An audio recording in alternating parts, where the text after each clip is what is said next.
Bonsoir à tous, toute l'équipe de Jour de Foot à votre service pour tout voir, tout savoir, tout entendre, tout comprendre de la 12e journée du championnat de France de Ligue 1 et plus si affinité. Voilà le programme, c'est maintenant, on y va.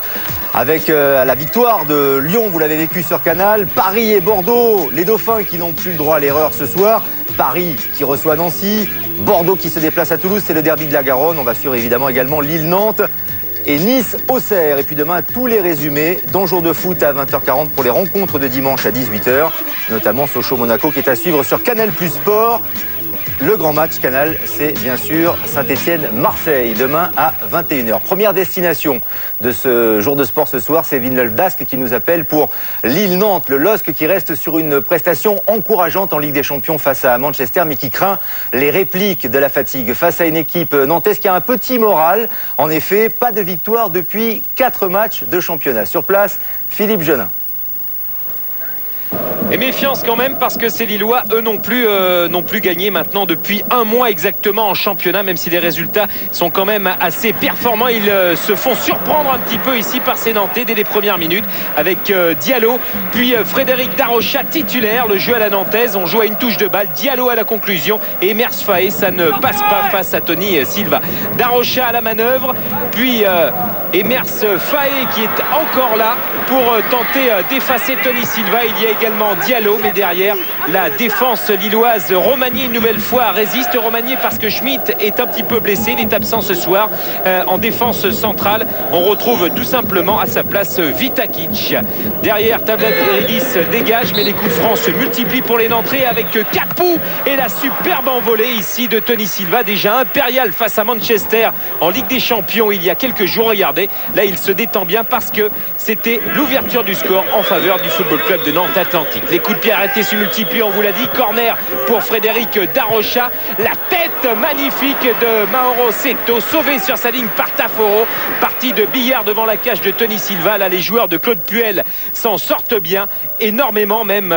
Regardez, parce que derrière, s'il n'y avait pas eu Taforo, ça faisait 1-0. Coup de pied arrêté, l'un des premiers pour la formation de Claude Puel avec Asimovic. Et puis, la faute de main de Michael Landreau et son poteau qui vient le suppléer. C'était quasiment dans la continuité de l'occasion nantaise il y a quelques instants sur coup de pied arrêté. Regardez cette faute de main de Landreau en fin de contrat avec Nantes. Il attend des nouvelles pour prolonger ou être transféré. Les coups de pied arrêtés se multiplient également pour Lille.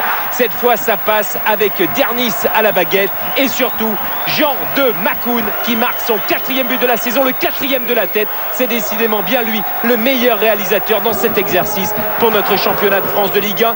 22 minutes de jeu contre le cours du jeu. C'est Lille qui mène au score 1-0. Les Nantais, on attend de la réaction. Eh bien, elle viendra peut-être en seconde période avec la pluie, s'il vous plaît. Les voici, ces Nantais, la touche de Sinorino. Puis Darocha. Sinorino, l'un des meilleurs Nantais ce soir, tente de trouver l'ouverture ici avec Darocha. Darocha dans l'axe. Il y a un coup franc obtenu pour cette faute de Dernis sur l'incursion. Vous l'avez vu de Dimitrijevic qui vient de faire son entrée. C'est Dimitrijevic ici qui frappe sur un coup franc et c'est Tony Silva qui détourne. Cette équipe nantaise qui n'a plus marqué depuis avril dernier sur coup de pied arrêté, sur coup franc direct. C'était face à Lille ici même et c'était un but de Savino. Jean de Makoun pour Matt Moussilou. Moussilou qui cherche les bonnes solutions. Moussilou ici qui perturbe la défense, qui tente sa chance et qui marque un but magnifique à la 86e minute. Joyeux anniversaire à sa maman qui fêtait aujourd'hui ses 45 ans. Délivrance, il allait sortir une poignée de secondes plus tard. C'est son 3e but de la saison. En tout cas, pour lui, c'est un grand moment de bonheur, comme pour tous ses copains, qui s'imposent face à cette équipe du Football Club de Nantes Atlantique sur ce score de 2-0. C'est sévère, c'est vrai, comme va le souligner Michael Landreau, mais également la réaction de Claude Puel, très heureux de cette victoire ce soir après cette semaine de Ligue des Champions. Il attendait beaucoup de cette rencontre. Ce soir c'est difficile parce que je pense qu'on ne mérite pas le résultat et que on a fait une belle prestation. Je crois que on peut s'appuyer sur ce match-là, même si à l'arrivée on ne gagne pas. On connaît Lille de toute manière. C'est pas une équipe qui est facile à jouer, qui se crée beaucoup d'occasions, mais ils sont très efficaces. Oui, je pense que c'était très, très important. On le sait, après un match de Coupe d'Europe, il y a un petit peu de décompression, il y a de la fatigue également, physique, morale. Et d'avoir fait un tel match, surtout une bonne deuxième mi-temps, c'est très bien. Si on veut s'inscrire dans la durée, dans la régularité, on était obligé de passer par là. Oui, je pense que c'était très, très important. On le sait, après un match de Coupe d'Europe, il y a... Voilà, Lille qui restait sur 2 matchs sans succès en championnat et Nantes qui n'engrange qu'un seul point sur 15 possibles lors des 5 derniers matchs. Et puis évidemment, on va voir dans un instant l'un des héros de la soirée, Jean Makoun. Mais juste un petit détour par Nice où un ancien Nantais nous attend pour le rendez-vous tout à l'heure et le résumé de la rencontre entre Nice et Auxerre. C'est Marama Vairua qui a regardé évidemment attentivement la prestation de son ancienne équipe. Jean Makoun donc, ce garçon pas très grand mais beaucoup de talent, a marqué 4 buts cette saison, 4 buts de la tête, c'est exceptionnel. Le premier c'était contre Rennes, le deuxième contre Ajaccio de la tête avec une variété de coups assez impressionnante, le troisième face à Nice de la tête. Et le dernier, vous venez de le voir dans le résumé, ça fait 4 pour Jean Makoun. Et la rencontre Lille-Nantes est évidemment une rencontre que vous avez pu suivre dans le Zap Foot sur Foot Plus avec Eric Bénard et Yves Colleux. Le monde du silence, c'était le Stade du Rail ce soir avec une rencontre à huis clos, on en a parlé, entre Nice et Auxerre, comme ce fut le cas d'ailleurs l'an passé entre le Paris Saint-Germain et Bastia. Une sanction qui a été infligée aux Niçois après les débordements de la 6e journée face à Saint-Etienne. Pas évident par conséquent pour les hommes de Frédéric Antonetti qui ne sont pas très à l'aise à domicile. Une seule victoire depuis le début du championnat et ils jouaient donc dans une ambiance plutôt surréaliste. Tendez l'oreille avec Philippe Brouet. Oui, voilà, ce monde du silence, ou presque, puisque l'hymne de Nice à la gloire de la ville retentit. Et puis quelques 25 privilégiés. Vous connaissez, Lionel, ces immeubles qui entourent le Stade du Rail. Et bien ce soir, on avait fait presque salle à manger comble dans les rues de Nice. Près de 200 supporters qui vont animer le premier quart d'heure, qui vont même, avec des petits parachutes, envoyer des feux d'artifice. Monsieur Cailleux, l'arbitre de la rencontre, laissera rentrer tout cela dans l'ordre. Et le premier quart d'heure est à l'avantage des Auxerrois de Jacques Santini qui viennent inquiéter, comme ici avec ce ballon sur le poteau Grégorini. Il y avait une très légère position de hors-jeu notée par monsieur Caillot, qui n'est pas évidente sur cette image. En tout cas, Benjani pour l'instant, Lachuer organise très très bien les choses du côté des joueurs de Jacques Santini avec Kallenberg qu'on voit très souvent. Des ballons qui arrivent pour inquiéter Sami Traoré, le capitaine niçois, et l'ensemble de ses défenseurs. On attaque et on insiste du côté d'Auxerre pour essayer de battre Grégorini. Il faut rappeler la belle série des 4 victoires sur les 5 derniers matchs des Auxerrois. Après 20 minutes de torpeur, les Niçois vont sortir un petit peu et essayer de se réveiller sous les ordres de Frédéric Antonetti, à l'image ici de Koné qui tente des choses, mais pour l'instant Vairua, Koné et tous les attaquants mis en place par Antonetti ce soir du côté du Stade du Rail ne réussissent pas à se défaire de la tenaille auxerroise. Attention à ces coups de pied arrêtés, on joue rapidement, c'est Koné qui est servi, Koné qui frappe, mais encore une fois voici l'illustration de la première demi-heure du côté de Nice. On tente, maintenant on se rapproche du but de Fabien Cole, mais on reste imprécis. Alors du côté d'Auxerre, on essaye d'en profiter, on a des possibilités de marquer le premier but devant ces tribunes vides, mais là aussi il y a un peu de maladresse. Maladresse du côté d'Auxerre qui fâche, vous l'avez vu, Antonetti, parce que lui pense à ses joueurs. Attention, moment important, 34e minute, le coup franc directement, ce ballon est au fond, c'est Marama Vairua qui réussit enfin à déclencher véritablement cette première mi-temps du côté de Nice. Et vous avez vu que Fabien Cole n'a pas de chance parce que Marama avait un bel écran vide là, le trou était fait et c'est le 40e but en Ligue 1 sous les yeux de ce public. Les pompiers étaient comptés ce soir. À Auxerre, on avait droit à 8 personnes du côté du staff de Nice. Vous l'avez vu dans les tribunes avec le président Cohen. On avait droit à 15 personnes. C'est très rigoureux, un huis clos. La deuxième période avec une nouvelle fois les Auxerrois à l'attaque. Et regardez bien ce ballon. Lachuer, semble-t-il, est accroché par Tchato. Alors monsieur Cailleux dit qu'on peut jouer, il n'y a rien. Mais regardez le bras gauche de Lachuer avec ce brassard qui apparemment ne descend pas tout seul. C'était une grosse occasion pour les Auxerrois. On est toujours à 1-0 à l'avantage des joueurs de Nice qui ont une nouvelle frayeur. Grégorini s'est pas entendu avec Abardonado. Ça ne profite pas au Danois Kallenberg. On sait que les Niçois ont besoin bien évidemment de points. Ils veulent décrocher cette deuxième victoire à domicile. Alors ils tentent maintenant d'inquiéter une nouvelle fois les défenseurs de Fabien Cole, avec toujours Koné qui s'est échappé avec dans son dos Souleymane Camara. Mais ça reste imprécis et pour l'instant le match est bloqué du côté des attaquants niçois. Santini veut que ses joueurs poussent. Nous sommes dans les 10 dernières minutes. Nouvelle claquette de Grégorini. Et c'est vrai que le dernier quart d'heure est nettement à l'avantage maintenant des joueurs de l'AGIA qui poussent. Allez les gars, ça vaut le coup, on s'arrache. Et en face, il y a Antonetti qui dit que ça vaut le coup de s'arracher. Bien évidemment, il faut la décrocher, cette deuxième victoire au Stade du Rail. Attention à ces dernières occasions, toujours pour les Auxerrois, avec une nouvelle frappe qui n'est pas cadrée et qui passe au-dessus des buts de Grégorini. Les dernières intentions Auxerrois sont toujours là.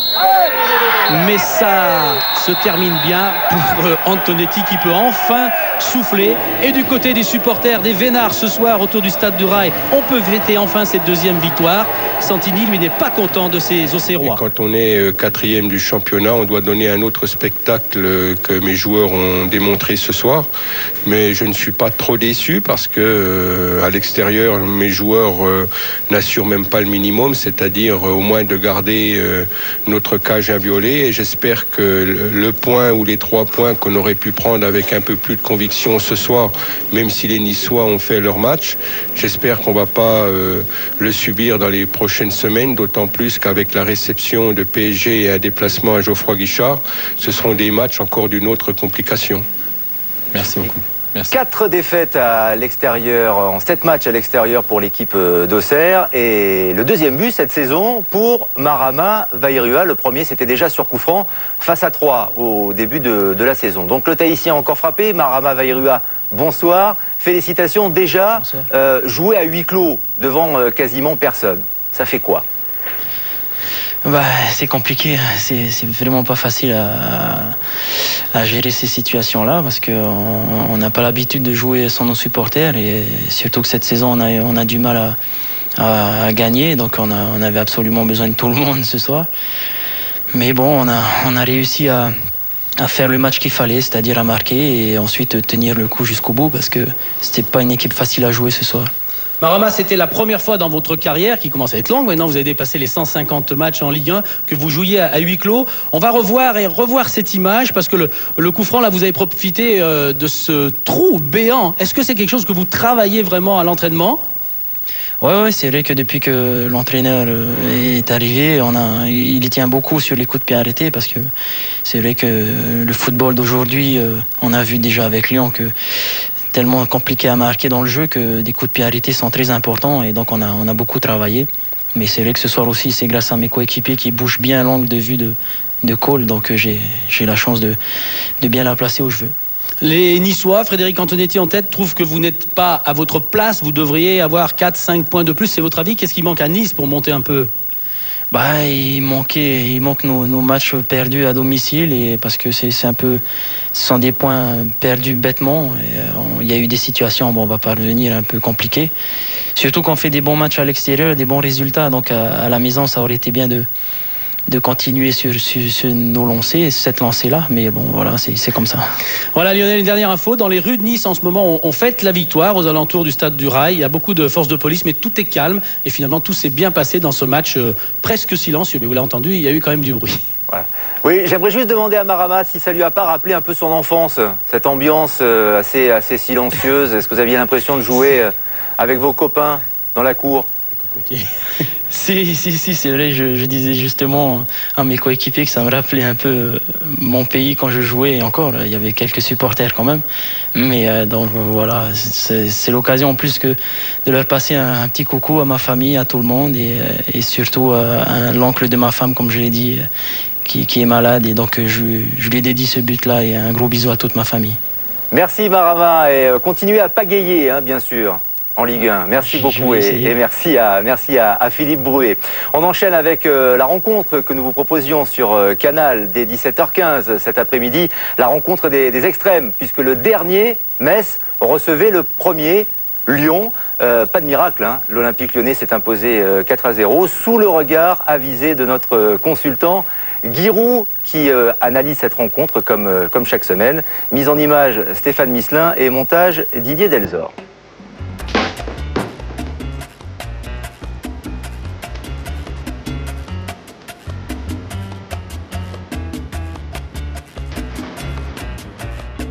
Les Messins l'ont pris en professionnel et pas en équipe amateur. C'est qu'ils ont commencé par attaquer, ils ont essayé de bousculer les Lyonnais en pensant peut-être qu'ils étaient fatigués du match de Coupe d'Europe. Et ils ont commencé par dominer le match et ils se sont fait contrer. Voilà l'histoire de ce match.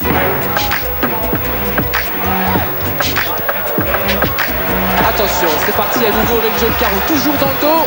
Ça va finir par marcher pour les Lyonnais. Carou, le but. Voilà Carou qui n'est pas marqué depuis un mois et demi. Une bonne balle en profondeur sur le côté gauche. Carou a le mérite de savoir éliminer les deux joueurs et met un tir canon à l'intérieur du poteau en pleine lucarne. C'est un but d'avancement puissant qui se joue au foot et c'est le cas de Carou. Wiltor, Malouda. Attention, c'est encore un bon ballon dans le dos vers Jérémy Berthaud qui va centrer pour Carou. Non, Juninho, frappe de Juninho et 2-0 pour Lyon. C'est en démonstration à Metz. Après un contrôle que moi j'appelle à la papa et que certains ont appelé de futsal, Juninho a mis le ballon dans la partie libre du but. Vous voyez, c'est 1, 2, 3. On retourne là-bas pour chercher le troisième homme qui n'est pas hors jeu du tout. Et tout le monde est lobé. Les Messins sont complètement hors de position par cette action à 3 et surtout des gestes techniques réussis.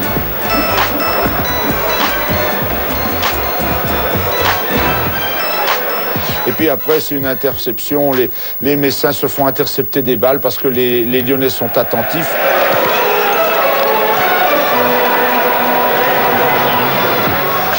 Malouda pour Wiltor, coup de tête et 3-0. Le football, c'est très simple. Pousse 2 fois la balle, centre, et le centre n'est ni trop long ni trop court, comme certains centres messins.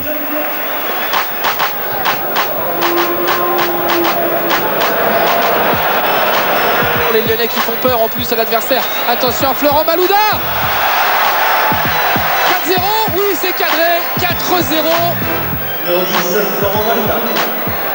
Et là, par contre, vous voyez une faute de Thiago qui lui permet de récupérer la balle, qui a échappé aux arbitres.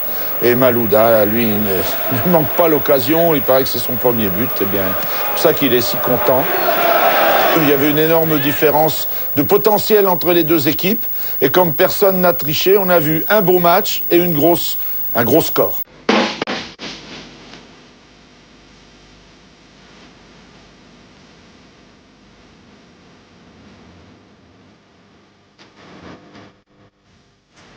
Giroud et cette rencontre entre Metz et Lyon sur une réalisation de François-Charles Bidault. 4e victoire consécutive pour les Lyonnais.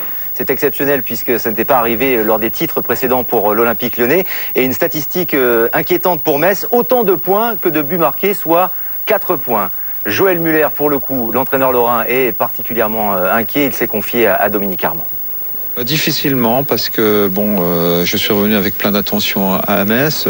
J'aime ce club, j'aime tout ce qui en fait sa force. Et aujourd'hui, de voir le président, de voir les supporters déçus, de voir tous les gens qui nous aiment bien déçus, c'est difficile à vivre et à supporter parce qu'on a tous l'intention de bien faire. Alors, je sais qu'il y a des choses plus graves dans la vie, mais j'aimerais bien quand même connaître le plaisir d'une victoire assez vite pour simplement prendre un petit peu de bonheur.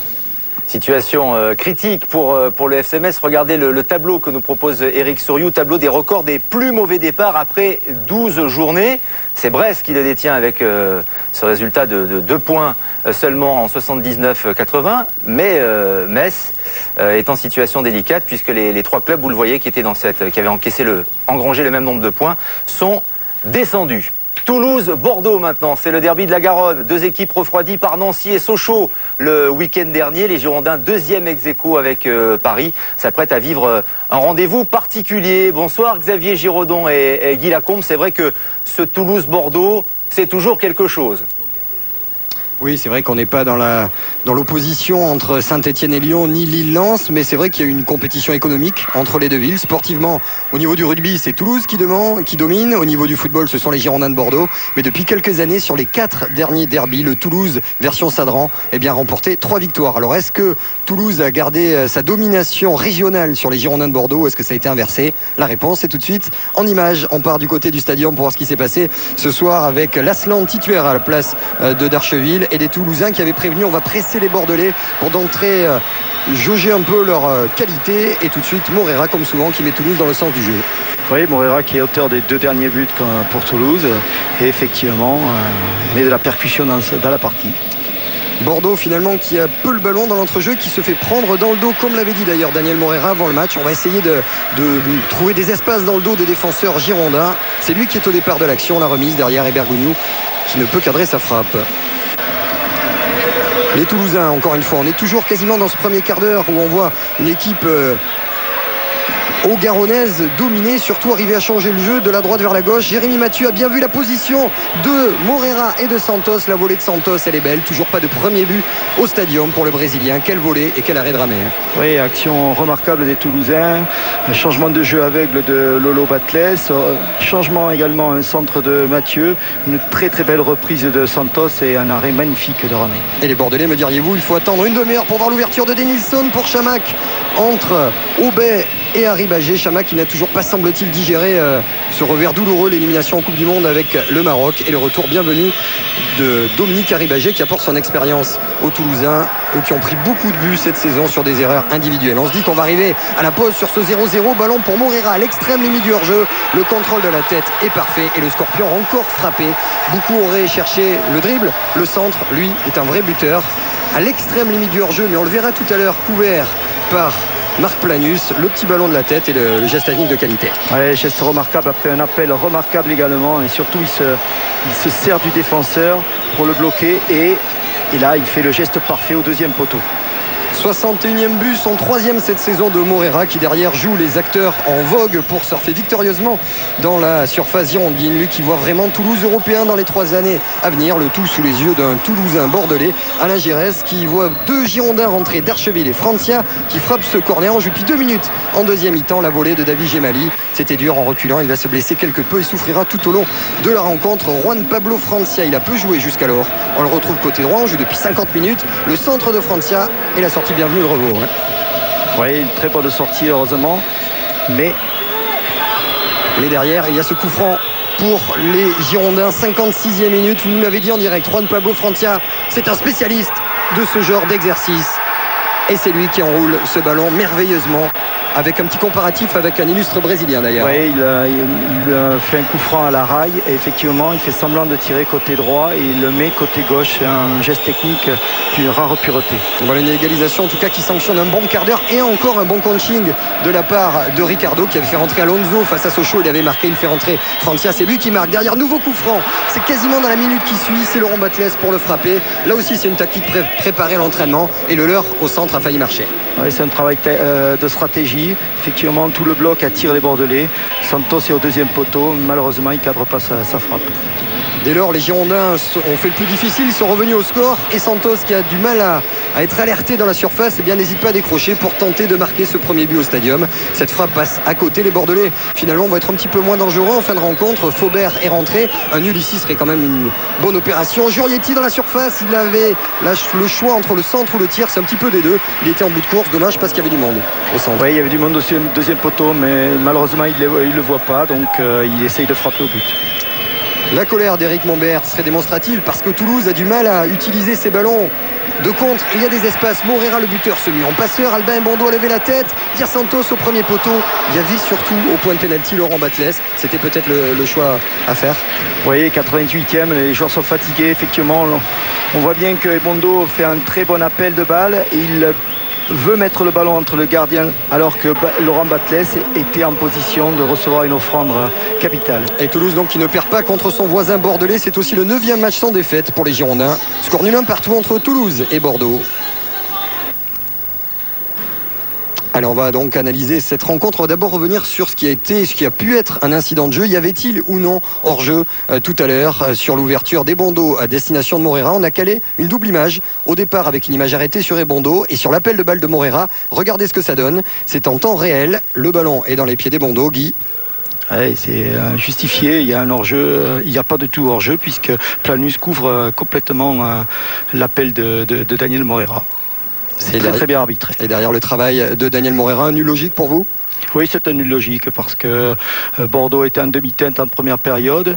Sur la deuxième occasion, Toulouse marque. Et en deuxième période, on a vu un tout autre Bordeaux qui était conquérant, qui a voulu revenir au score et ils égalisent logiquement. Alors on va écouter deux des acteurs de ce Toulouse-Bordeaux. Le buteur, il joue peu, il a marqué un but bigrement important. C'est l'Italo-Argentin Juan Pablo Francia. Ne vous méprenez pas, il a le maillot de Toulouse et c'est bien un Bordelais. Francia en premier et derrière l'analyse très juste, comme toujours, de Daniel Morera. On les écoute au micro de Gaëtan Huard. Depuis le début de saison, je ne joue pas beaucoup. J'attendais ma chance. Aujourd'hui, je suis rentré une mi-temps. J'ai eu la chance de marquer le but. Je pense que j'ai fait une bonne rentrée et je suis très content pour la suite. Il y a eu un bon match, il y a eu une belle réaction de notre part par rapport à la défaite à Nancy. On a peut-être un peu plus d'occasions que Bordeaux, mais en deuxième période, on a senti un Bordeaux qui était beaucoup plus en confiance, qui nous a fait un petit peu tourner en bourrique parce qu'il gardait beaucoup le ballon. Et voilà, je pense que c'était quand même un bon match et tout le monde s'est régalé. Merci. Alors, juste une question à Guy Lacombe. Guy, moi j'aimerais avoir votre avis d'expert concernant le niveau de jeu de Bordeaux. Est-ce que les Girondins peuvent garder déjà ce niveau toute la saison et surtout aller chercher Lyon? Est-ce que c'est une équipe qui peut terminer très fort? Garder ce rythme, je pense qu'ils sont capables, effectivement. Par contre, aller chercher Lyon, ça c'est autre chose, de la mesure où Lyon a un rythme de croisière impressionnant. Et je dirais que peut-être la Champions League va les retarder un petit peu, mais de là à ce que Bordeaux revienne sur eux, ce sera un petit peu compliqué, je pense. Merci à Guy et merci à Xavier Giraudon. Bon retour et bonne soirée. L'autre dauphin de l'Olympique Lyonnais, évidemment, c'est le Paris Saint-Germain. Le PSG qui recevait ce soir Nancy. Paris s'est-il remis de sa défaite à Marseille la semaine dernière dans un contexte assez pestilentiel, c'est vrai. C'est en tout cas l'ASNL. 4 succès consécutifs et deuxième meilleure attaque du championnat qui vient défier Paris au Parc. David Berger. Et Laurent Fournier souhaitait une véritable révolte du PSG. Il avait trouvé ses joueurs un petit peu trop gentils, peu trop laxistes à Marseille. Le Parc des Princes, on l'a vu, également bien rempli. Espérait une nouvelle victoire de son équipe dans ce match qui semblait anodin en début de saison et qui finalement s'avère un beau choc de cette 12e journée. Premier centre de Roten repoussé par Brassigliano. Des Parisiens qui rentrent bien dans cette rencontre, mais on n'a pas le pressing attendu. Et en face, on a une très très belle équipe de Nancy. C'est un début de match très équilibré avec beaucoup de volonté de part et d'autre. Ici, Kroupi qui tente son premier tir. C'est bien capté par Letizy. C'est également le duel entre le meilleur buteur du championnat, Paoletta, 7 buts, et cet homme, Kroupi, deuxième meilleur buteur du championnat, 5 buts. Laurent Fournier un petit peu inquiet parce que ces joueurs sont dans l'incapacité de vraiment prendre ce match par le bon bout. C'est difficile de buter tout le temps sur cette défense nancienne bien regroupée, bien en place. Du coup, Paoletta très peu de ballons et c'est une frappe ici d'Edouard Cissé. C'est évidemment quasiment l'équipe type du PSG. On note évidemment l'absence de Christophe Landin blessé à Marseille. Un match vivant, beaucoup de rythme avec ici la réaction nancéenne, la sortie de la tête de Rosenal devant Letizy et une bonne frappe. C'est repoussé ensuite, c'est dévié par Elie Kroupi. Une équipe de Nancy qui joue bien, qui pour la première fois de la saison se retrouve dans le top 10 à la 8e place, et des Parisiens qui n'arrivent pas à se créer de véritables occasions franches. Les deux attaquants, Kalou et Paoletta, pour l'instant un petit peu discrets, ils n'ont pas de bons ballons et du coup c'est un milieu, c'est Jérôme Roten qui tente sa chance. Beaucoup de tirs hors cadre dans cette première période, mi-temps sur ce score de 0-0 avec la dernière action quand même de cette première période. On revoit et toujours pas de Kalou ni de Paoletta. C'est ici un centre pour personne, ce ballon qui rebondit. Roten, Paoletta et c'est toujours Edouard Cissé qui se montre dangereux, mais ça passe quand même très nettement au-dessus. 0-0, donc on l'a dit, un petit incident en seconde période avec une image insolite puisque Nguemo va arriver 3 minutes après le coup d'envoi de cette seconde période. Il était aux toilettes et le voilà de retour. Nancy est à 11 contre 11, des Parisiens qui vont alors adopter une meilleure organisation tactique. Vicage Dorasso va se retrouver côté droit, Cissé dans l'axe, ça joue mieux, ça combine mieux et Kalou pour la première fois se retrouve en position idéale. Il ouvre le score, 1-0 pour le PSG, le 3e but cette saison de Bonaventure Kalou. Tous ses buts inscrits au Parc des Princes, ça lui fait plaisir évidemment et c'est la première fois qu'un défenseur nancéen n'a pas réussi à prendre le dessus, a laissé sans doute trop d'espace à son vis-à-vis. Regardez la bonne passe de Sylvain Armand, il est loin Diakhaté et du coup Kalou réussit le crochet puis frappe tout en puissance. 1-0 après 53 minutes. Des Nancéens beaucoup moins conquérants dans cette seconde période. Nancy qui est pourtant la bête noire du PSG. Ça fait 14 ans que Paris ne s'est pas imposé contre cette formation lorraine. Mais qu'elle sera dure cette seconde période avec quand même une bonne récupération ici. On le voit, le jeu parisien un petit peu plus en progrès dans cette seconde période. Paoletta qui tente de passer, qui frappe. Ça manque de puissance Et toujours ce match qui reste très équilibré. On est dans le dernier quart d'heure de cette rencontre. Des Parisiens qui ne sont pas à l'abri. Un joli geste, mais c'est hors des limites de la pelouse. Il s'agit de Pablo Correa. Les Nancéens qui voulaient réussir un joli coup. Alors ils vont y croire jusqu'au bout. Biancalani qui a donné en retrait à Nguemo. Le centre d'Nguemo pour Curbelo. Le contrôle, la frappe de Curbelo. Bien capté par Lionel Letizy. Des Nancéens qui n'arrivent plus dans cette fin de match à contrer les Parisiens, essayer de se montrer un peu plus dangereux.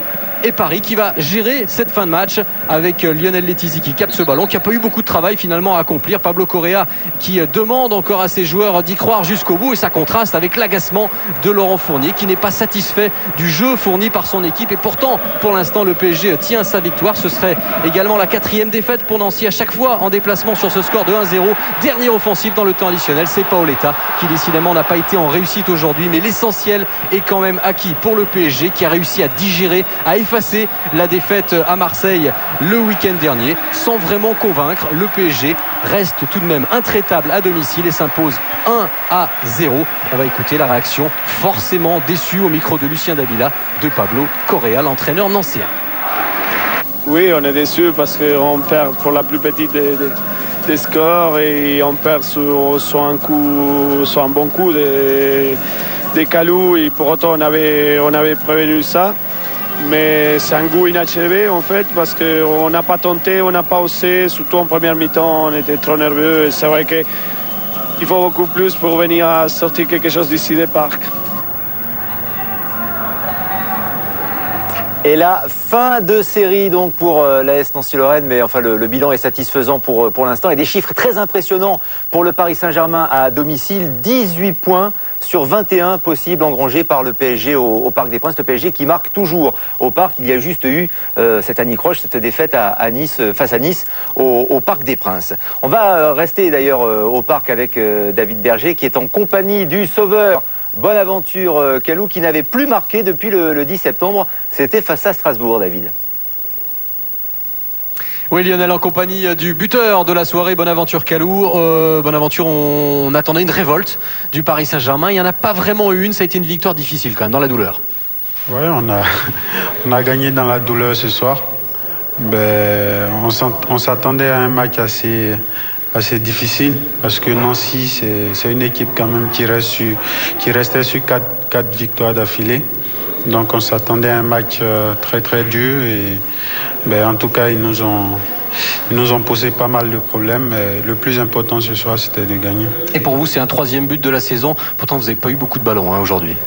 Oui, j'en ai pas eu beaucoup d'exploitables, mais bon, dans ces cas-là, faut rester concentré jusqu'au bout, et le seul ballon qu'on a, on essaie de l'exploiter au maximum.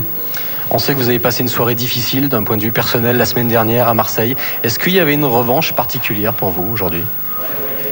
Non, pas vraiment. C'est vrai que je suis revenu assez frustré de Marseille, parce qu'il y avait moyen de faire quelque chose là-bas.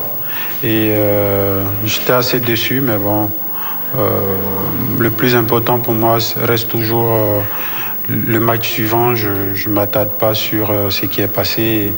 Non, je n'avais pas à l'esprit le match de Marseille ce soir. Et d'un point de vue personnel également, il faut retenir votre but uniquement, ou retenir que le PSG a eu quand même des difficultés à retrouver un vrai collectif aujourd'hui? Il faut retenir les deux et en tirer des leçons.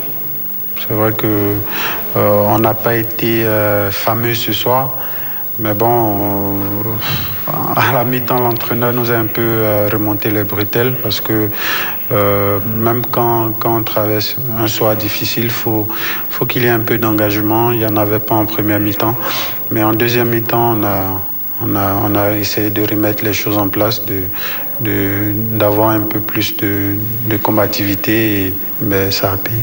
Et vous consolidez votre 2e place au classement, et ce profil un certain Auxerre PSG dimanche prochain. Vous y pensez déjà forcément? Oui, j'en ai parlé un peu hier avec Akale. C'est vrai que ça me fait un peu bizarre de fouler la pelouse de la Baie des Champs avec un autre maillot, mais j'ai passé de bons moments là-bas. Et ça sera un match très particulier sur un plan personnel, mais bon, je suis maintenant parisien et il n'y a que le bonheur du Paris Saint-Germain qui est important, même si Auxerre a une place très importante dans mon cœur. Il y a un petit défi avec Calais, celui qui va marquer. Vous êtes lancé un petit défi tous les deux? Ouais, un petit défi vite fait, mais bon, j'espère que comme d'habitude, il va perdre. Ce sera en tout cas en direct évidemment sur Canal dimanche prochain. Voilà le PSG qui s'impose pour la 6e fois en 7 matchs à domicile. Le PSG toujours meilleure équipe à domicile du championnat. Et le Paris Saint-Germain, seul deuxième, David, de ce classement, encore à la pêche à Lyon, en quelque sorte. Et Bonaventure Kalou, qui pourra donc jouer ce match contre Auxerre, puisqu'il purgera sa suspension en Coupe de la Ligue mercredi pour la rencontre face à Troyes. Avant ce Paris Saint-Germain-Nancy, eh bien les Parisiens ont cédé eux aussi à la mode du calendrier, habillés, rassurez-vous. Voici quelques images du making-of de la séance photo qui s'est déroulée au camp des loges. Tous les joueurs y sont passés. Chacun pouvait imaginer sa posture, sa pose. Donc on a vu le très imaginatif Mendy, Lionel Letizy dans un style un peu plus serein. Tous les joueurs y sont, bien sûr. Paoletta également, Landrin. Le calendrier 2006 qui est en vente à partir du 27 octobre chez Hugo Sport.